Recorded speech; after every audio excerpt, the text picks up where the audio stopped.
My girlfriend didn't tell me the truth that I actually know. English is not my first language. I went to play some pool with my girlfriend, and our server for the drinks at the table was a guy that slept with my GF during her summer vacation last year before I met her. That part is fine, we're young and have passed. She doesn't know that I know who he actually is and what they had, even though she mentioned it in the past that she had a thing with a guy during her summer vacation. When we entered the bar, she was walking in front of me and he was sitting facing us at the entrance, and I saw him look at her and smile, and I'm sure she did smile as well. We took the balls and went to the pool table and started playing. He came and got our drink orders and brought the drinks. After that, I said that he looked familiar and she said, yeah, he played soccer like you, and I said, yeah, probably from the games I know of him. I asked her if she knew him and she said that they follow each other on IG, and that he added her on Snapchat, but she didn't accept him. Also, she said he tried talking to both her and her 4 years younger sister, which looked like she tried to make him look like a bad guy. Later, I caught her multiple times looking at the bar where he was sitting/working, but I didn't say anything because she didn't see me catch her looks at him. Then, we finished a few rounds and went to the gym and then our homes afterwards. Now, I want to ask her for the truth since I saw her looks at him and know about them, but I'm not sure if I should.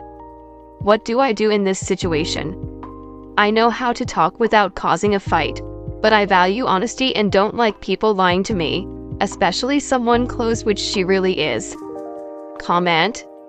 You already know. It still wasn't the time and place for that conversation. It would have been very personal in a public setting with the dude in the same room. Understand where she's coming from. If it is going to eat at you, have that conversation. I just wonder if the tables were switched how you would have responded. I'm with this. Personally, I don't think it's the place or time to do it, but I also don't know why OP cared enough to figure out who she slept with, lol. I think it's just an awkward conversation. Hey, did you fuck that guy? I'd personally just drop it and let it go. Some people should be able to have some privacy about their past relationships. I don't see what the issue here is. She told you she had a fling with a guy before she met you. She just didn't mention who it was. You go to a bar, he works there. Sounds like they were, at best, casually friendly. Did you really expect her to point him out as an old hookup? I think that would be more uncomfortable. I'm just not seeing how she deceived you on this. If she doesn't know you know him or know if you two are friends, then it's not some big secret. Sure, you're allowed to feel awkward, but if you must bring it up to her, and I don't think it's worth it, tread lightly. Your partner is supposed to be honest with you, even if it's uncomfortable. I think you should confront her and ask why she was dishonest. You probably wouldn't have been upset with her if she just was upfront about it and y'all could have laughed about how awkward it was and continued your game like nothing. This might be a perfect time to talk to her.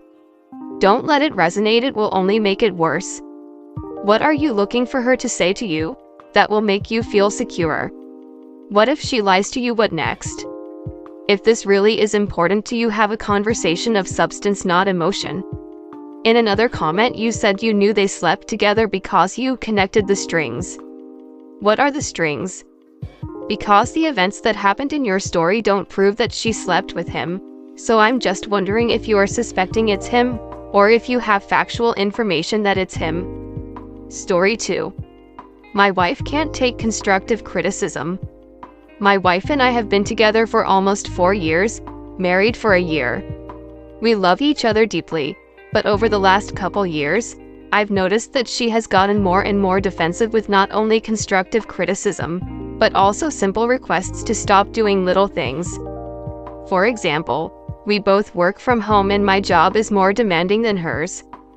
So sometimes I'll have to work after hours or on weekends, and will need to focus very intently on work tasks. And frequently when she is off work, she will do things like loudly listen to podcasts, or sing or talk to our cat, lol, or just make general noise around the house.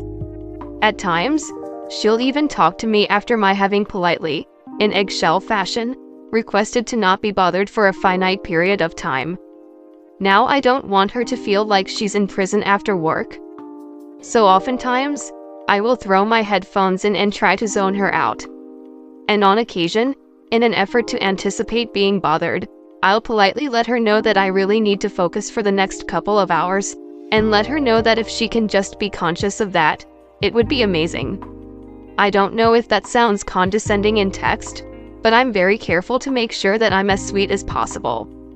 Because she takes little things like this as an attack on her. I.e., I wasn't even making noise.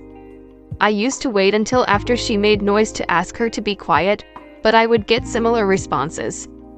I.e., you could have told me earlier. And then she'll get upset and turn it on me. For example, I'm putting the dishes away for you, so we can have a clean house. She's the one who puts more importance on a clean house, so I think this kind of excuse is just used to make me feel bad, but I don't know. Anyway, this work thing is just one example of her turning simple requests into bigger fights than they need to be. Sometimes this comes in the form of her passively saying something negative about me, and me asking her not to say such things. The most recent case here is that she's afraid of bugs, but she's also vegan. So anytime we've seen a bug in the house over the years, she's asked that I take it out of the house, as opposed to killing it. And I do because I love her. And across 15 total bug instances, I've accidentally crushed the legs of 2 bugs, not fatally or intentionally. But the other night, there was a tiny spider that she wasn't afraid of. When I tried to trap it to take it out, she told me she would handle it, because I too frequently crush their legs. My take on this is that I'm already abiding by her wishes by not just crushing these things on sight. So it felt like a low blow for her to mention this. Then when I told her that it hurt my feelings that she would say this, she got upset with me, saying she couldn't believe I was offended by that. So pretty much anytime I have an issue with her, no matter my approach, she throws it back in my face. I love my wife, but I'm really close to this, so I'm not sure what to do, because my soul feels a bit crushed by these instances and their subsequent, petty, brutal fights. What, specifically, should I do to break through to her? Comment. If putting the dishes away is deemed too disruptive, your expectations are too high. What do you realistically expect her to do? Sit quietly with her hands in her lap until you say she can have a life? You have only given 2 examples, and in both of them you sound unreasonable.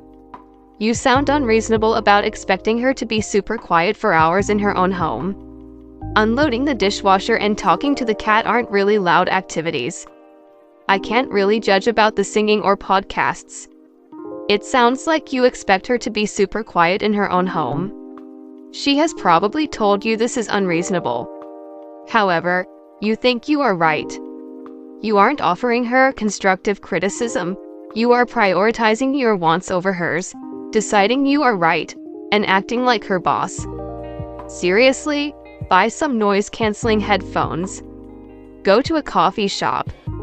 It's okay to need quiet for something special, like an interview. But it's not okay to expect your partner to tiptoe in their own home all the time. You also are being silly about the bug thing. It was nice of you to try and take them out. But if you smushed their legs, they're gonna die anyhow. So now she wants to take the bugs out. Let her and don't be weird about it. You work at home. A home? When you are working, she shouldn't have to not act like she's just at home. Your job is more demanding comes across as condescending right there. I'm going to venture to guess that maybe your comments to your wife come across in such a way that it is easy to take them as criticism. You also seem to take offense at her remarks to you. It's literally her home, the place where she should be allowed to sing and talk to the cats. It's her place to decompress after work. So if she is making noise after normal work hours, you should let her do so without saying anything. If you can't put on your headphones on and ignore her, you should take your work outside, to a coffee shop, to a library, to the office, or somewhere you won't be bothered. You can't destroy her quality of life just because you have to work longer hours, dude. It sounds like you've both got resentment building about little things. and that usually means that there's less than ideal communication on both ends. Maybe it's time for a big sit-down conversation because clearly this is really eating at you. Try journaling before the conversation. Think about what you're truly trying to address. Is the bug thing actually hurtful to you? Or are you hurt by it because of a pre-existing resentment? If you two can address the root of the issue as a team, then you can work through it together instead of against each other. Best of luck. I noticed that you are quoting her a lot but not yourself. Can you give an example of the exact words you used during one of these instances? You say that you're asking in eggshell fashion and as sweetly as possible, but haven't offered up any of your own language for us to discern why she might be reacting the way she is and why these situations spiral into brutal fights. If you want help on your communication, you need to provide both sides of the communication, not just hers, in a summary of how you feel about yours.